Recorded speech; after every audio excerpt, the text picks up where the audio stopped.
Ici Paris, capitale du Congo libre, un Congolais parle aux Congolais. Madame, Monsieur, jeunes et vieux, peuple congolais civilisé, bonjour.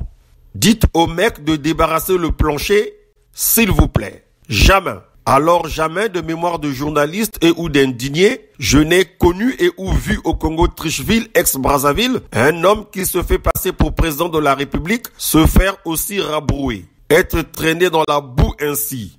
Pitié. J'observe d'ailleurs qu'il n'y a ni respect ni considération pour l'usurpateur Sassou Denis depuis qu'il a osé changer sa constitution de 2002, pourtant taillée sur mesure, et procéder par un hold-up électoral le 6 avril 2016 pour s'agripper au pouvoir. C'est tristouné. De vous à moi, n'eût été son appétit compulsif des délices du pouvoir, je pense que le Sassou Denis aurait déjà pris ses clics et ses claques pour aller se terrer loin. Très loin, au fin fond de son vivier naturel dans la brousse de la Lima, ou encore plus loin, en Amazonie par exemple. En fait, l'homme n'a pas de dignité, de fierté naturelle, ce qui le pousse par narcissisme à faire le dos rond. À sa place, toute personne normalement constituée serait même déjà morte de honte. Sassou, Azanga Sonier, ce n'est pas possible, c'est très gênant. Tout y passe. Morceau choisi. Voleur, c'est lui. Menteur invétéré, c'est lui. Manipulateur patenté, c'est lui. Criminel zélé, c'est lui.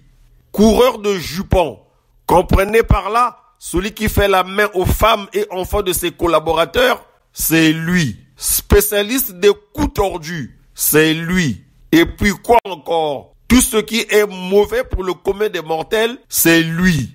On fait comment? Allons seulement? Non, il faut dire stop. Sincèrement, je plains tous les cancres qui soutiennent un tel mec dont ils savent pourtant être prêts à les sacrifier pour son intérêt personnel. Les Kansourou et Dabira, pour ne citer que ces deux-là, devraient leur servir de leçon très amère. Peuple congolais civilisé, avant de prendre congé, j'ajouterai ceci. Il nous faut à présent mettre au clair ce problème de fond qui nous mine, ce contentieux qui oppose la génération passée et la nôtre, et peut-être celle de demain. Sans quoi, rien de beau, rien de bon n'est prévisible au Congo, notre pays. En effet, maintenant que nous savons tous que ce ne sont pas les Bakongo qui ont massacré le président Marien Ngouabi le 18 mars 1977, nous nous retournons vers les membres du comité militaire du parti encore en vie, notamment Sassou, Yombi, Louis-Sylvain Ngoma, Ebaka, Ntsiba, pour qu'ils nous disent franchement qui a tué le commandant en chef, où et comment. Le pourquoi, nous savons déjà, c'était pour s'accaparer le pouvoir. Oui, ces mecs qui nous ont fait voir des vertes et des pas mûres, il y en a qui continuent d'ailleurs à ce jour, doivent avoir le courage de dire la vérité au peuple congolais sur ce crime odieux qui a été le point de départ de la boucherie humaine du mois de mars 1977. Nous étions volants. Et je ne cite pas le nom d'une de nos femmes qui nous a téléphoné pour protester, Kamangolo Sel. Il dit, mais ce n'est pas possible. C'est scandaleux. Vous tuez les gens.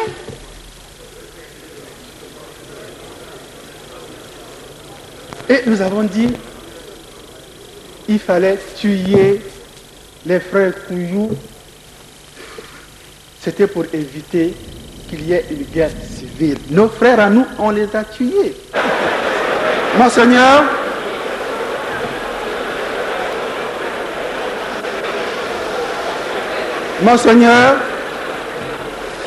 je suis d'accord que nous soyons traités d'assassinats, d'assassins. Nous avions exécuté des Congolais, parce que si aujourd'hui on avait peut-être repris le procès, on aurait pu voir clair. Et c'est une faute, et je demande pardon. Chers compatriotes, mesdames, messieurs, une fois que ce meurtre sera élucidé, je mets ma main au feu que la République du Congo sera un pays apaisé et nous serons tous heureux de revivre en harmonie, dans la concorde, l'unité, la paix retrouvée. Tosami Beko.